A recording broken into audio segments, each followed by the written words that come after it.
નમસ્કાર મિત્રો, વાત કરવાના છીએ આજ એવી કે તમે પણ જાણીને તમને પણ નવાઈ લાગશે.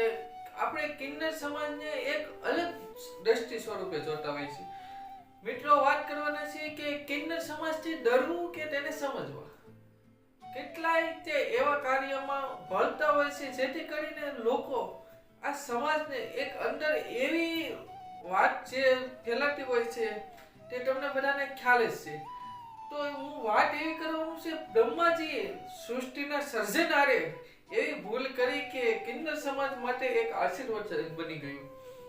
કે એવી તે શું ભૂલ કરી જેથી કિન્નર સમાજને લોકો માને છે અને એના આશીર્વાદ લેવા માટે તત્પર રહેતા હોય છે.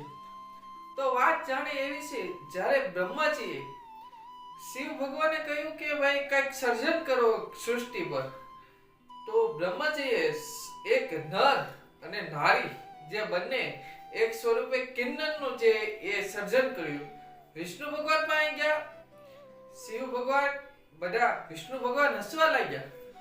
ત્યારે શિવ ભગવાનને ક્રોધ ચડ્યો કે ભાઈ શા માટે એમ શ્રાપ આપ્યો અને તે ધરતી પર આવવું પડ્યું. બધાને ખ્યાલ જ છે, પરંતુ આપણે આજે કિન્નર લોકોની વાત કરવાની છે એના પર ફોકસ કર્યું. તો કઈ રીતે કિન્નર સમાજને શિવ ભગવાને કહ્યું કે ભાઈ આ તો ભૂલ જ કહેવાય, પરંતુ આનું તે કંઈક નિવારણ લાવવું પડે છે.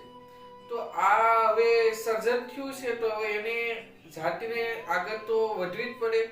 તેથી કરીને શિવ ભગવાને એક આશીર્વાદ આપ્યા કિન્નર સમાજને કે ભાઈ તમે આરા મુખ પર સરસ્વતીનો બિરાજમાન થાય અને તમે જે બોલો એ ફળે.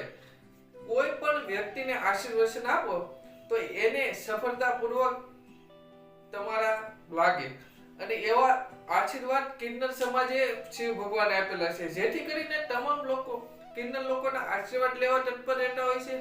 તેને કોઈ પણ જગ્યાએ જોવે તો ભાઈ જે પણ પોગે તે આપતા હોય છે. એવું બધું બનતું હોય છે સમાજમાં. તો મિત્રો, આ વિડીયો પર તમને થોડુંક પણ જાણવા મળ્યું હોય, થોડોક પણ ખ્યાલ આવ્યો હોય કિન્નર લોકો વિશે, તો આ વિડીયોમાં કોમેન્ટ કરવાનું ભૂલશો નહીં. ચેનલને સબસ્ક્રાઇબ કરજો અને આવા નવા વિડીયો જોવા માટે છે ને અમારી સાથે બન્યા રહેજો, જેથી કરીને તમને આવી તમામ અવનવી માહિતી મળતી રહે. તો ધન્યવાદ મિત્રો વિડીયોને જોવા માટે.